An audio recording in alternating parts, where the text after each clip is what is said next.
ఏపీలో వైఎస్ జగన్ పల్నాడు జిల్లా రెంటపాళ్లకు వెళ్తున్న సమయంలో గుంటూరు వద్ద చోటు చేసుకున్న ప్రమాదంలో సింగయ్య అనే వ్యక్తి మృతి చెందిన సంగతి అందరికీ తెలిసిందే. అయితే దీనిలో రోజులు గడిచే కొద్దీ చర్చనీయాంశంగా ఆసక్తికర విషయాలు వెల్లడవుతున్నాయి. జగన్తో పాటు పలువురు వైసీపీ నేతలు ప్రయాణిస్తున్న కారు కిందే సింగయ్య పడి చనిపోయారని పోలీసులు ఆరోపిస్తుండడం, అంతకుముందే ఎస్పీ మరో వాహనం కింద సింగయ్య పడి చనిపోయాడంటూ చేసిన ప్రకటనల నేపథ్యంలో ఈ వ్యవహారం హైకోర్టుకు చేరింది. సింగయ్య ప్రమాదం జరిగినప్పుడు కారులో ఉన్నాననే కారణంతోనే తనపై కేసు నమోదు చేయడం సరికాదని, దీన్ని కొట్టివేయాలని కోరుతూ వైఎస్ జగన్ హైకోర్టులో క్వాష్ పిటిషన్ దాఖలు చేసిన విషయం మనందరికీ తెలిసిందే.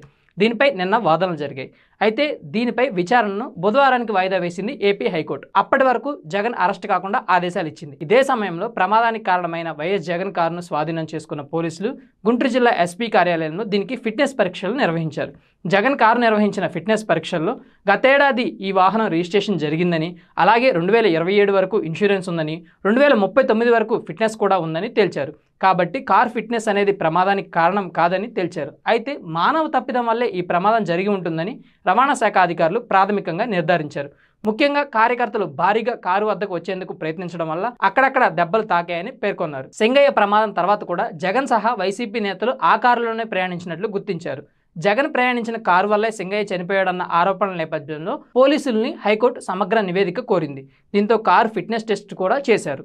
అనంతరం పోలీసులు సిద్ధం చేసే తుది రిపోర్టు న్యాయవాదులు హైకోర్టుకు సమర్పించబోతున్నారు. దీని ఆధారంగా బుధవారం హైకోర్టులో జగన్ క్వాష్ పిటిషన్ సహా ఇతర నిందితులు దాఖలు చేసిన క్వాష్ పిటిషన్లపై హైకోర్టు విచారించనుంది. ఈ కేసులో కారులో ప్రయాణించిన వారిపై ఎలా కేసు నమోదు చేస్తారని హైకోర్టు ప్రశ్నించింది. ప్రమాదానికి ప్రయాణికుల్ని ఎలా బాధ్యులను చేస్తారని, అన్ని జాగ్రత్తలు తీసుకున్నప్పటికీ కుంభమేళాలో తొక్కిసలాట ఘటన జరిగింది కదా అని హైకోర్టు వ్యాఖ్యానించింది.